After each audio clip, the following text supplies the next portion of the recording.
श्री अथिराजाय विवेकानंद सुराय सतचित सुख स्वरूपाय स्वामिने तापहारिणे।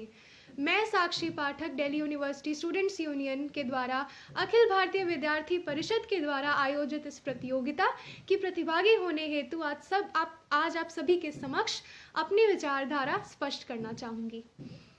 अक्सर मैंने अपने आप से ये सवाल पूछा है कि स्वामी विवेकानंद जी के दार्शनिक जीवन एवं विचारधारा का वो मूल मंत्र क्या रहा होगा।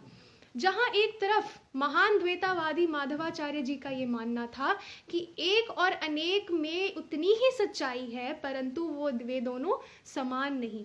वहीं दूसरी तरफ शंकराचार्य जी के दार्शनिक जीवन से हमें ये पता चला कि ब्रह्म सत्य जगत मिथ्य जीवन ब्रह्म वनापरम, जिसका अर्थ है कि एक सच है और जिस अनेक को हम सांसारिक सुख बोलते हैं वो असल में वो सभी कल्पित कथाएं हैं जिसे आज का मनुष्य संसार कहता है।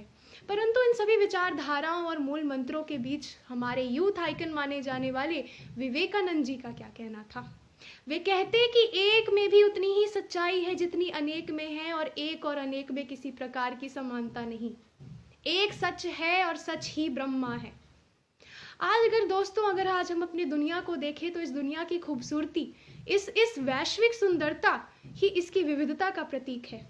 परंतु आपको शायद ये ना पता हो कि कितने ही ऐसे महाज्ञानियों ने अपना जीवन त्याग दिया उस एक की सच्चाई में, उस एक को ढूंढने में कि अगर सच है तो कहाँ है और क्या है। इसी का उत्तर और अभिवादन करते हुए श्री रामकृष्ण परमहंस जी ये कहते हैं कि जिस प्रकार एक रेत और चीनी मिश्रित तरीके से मिले हुए हैं, उसी प्रकार दूध और पानी भी उतने ही एक समान मिले हुए हैं। उन दोनों वस्तुओं को अलग करने वाला, असन्निहित करने वाला कोई मनुष्य या व्यक्ति नहीं, परंतु एक छोटी सी चींटी है। उनकी ये कही बात हमें समाज में समानता और सभी पशुओं के लिए एक सा भाव रखने का सीख देती है। विवेकानंद एक विशेषज्ञ जिनके नाम में विवेक, जिसका अर्थ है कि भले बुरे का ज्ञान, और साथ में ये संस्कृत मूल का शब्द ये कहता है कि विविच्य पृथक करन्ये, अतः अलग करना जो व्यक्ति जानता हो वो है विवेकानंद। तो अपने अभिवादन में वो उन्हें कहते हैं कि अनित्य दृश्येषु विविच्य नित्यम, कि इस विविध संसार में मौजूद सभी निर्जीव एवं जीवित प्राणी एक निरंतर एक तरीके के परिवर्तन की ओर अग्रसर है, जो एक क्षणिक दुनिया की ओर अग्रसर है। लेकिन उस परिवर्तन को जानने पहचानने वाले हमारे विवेकानंद जी थे। यो सौ विवेकी तमहम नमामि, श्री रामकृष्ण परमहंस जी कहते हैं कि ऐसे विवेकी को मेरा सलाम है। स्वामी विवेकानंद जी कोई तपस्वी नहीं थे, परंतु उनका पूरा जीवन एकाग्रता में गुजरा, उस चरम एकाग्रता में गुजरा जिसे आज का मनुष्य एक किसी कठोर तपस्या से कम नहीं आंक सकता।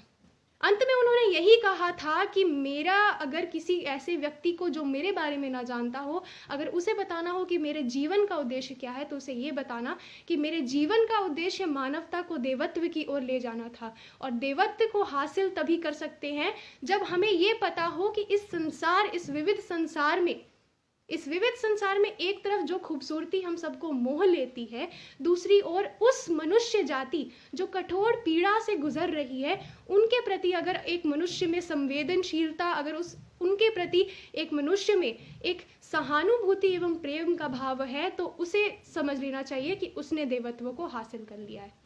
The world is before you and the one you are in search of, the god is within. So the need of the hour, and ज़रूरत है उस एकाग्रता की, उस सनातन वास्तविकता के लहरों में कूद जाने का। उन्होंने ये कहा कि आध्यात्मिकता किसी प्रकार की समानता वास्तविकता का हिस्सा नहीं है, परंतु एक ऐसा मूल्य है जो हम सभी को अपने जीवन में लागू एवं प्रतिबिंबित करना चाहिए, और यही जीवन की सच्चाई है। ये कहना था हमारे यूथ आइकन माने जाने वाले स्वामी विवेकानंद और हम सभी के आइडल स्वामी विवेकानंद जी का। मैं आप सभी को स्वामी विवेकानंद जयंती की हार्दिक शुभकामनाएं देती हूँ। धन्यवाद।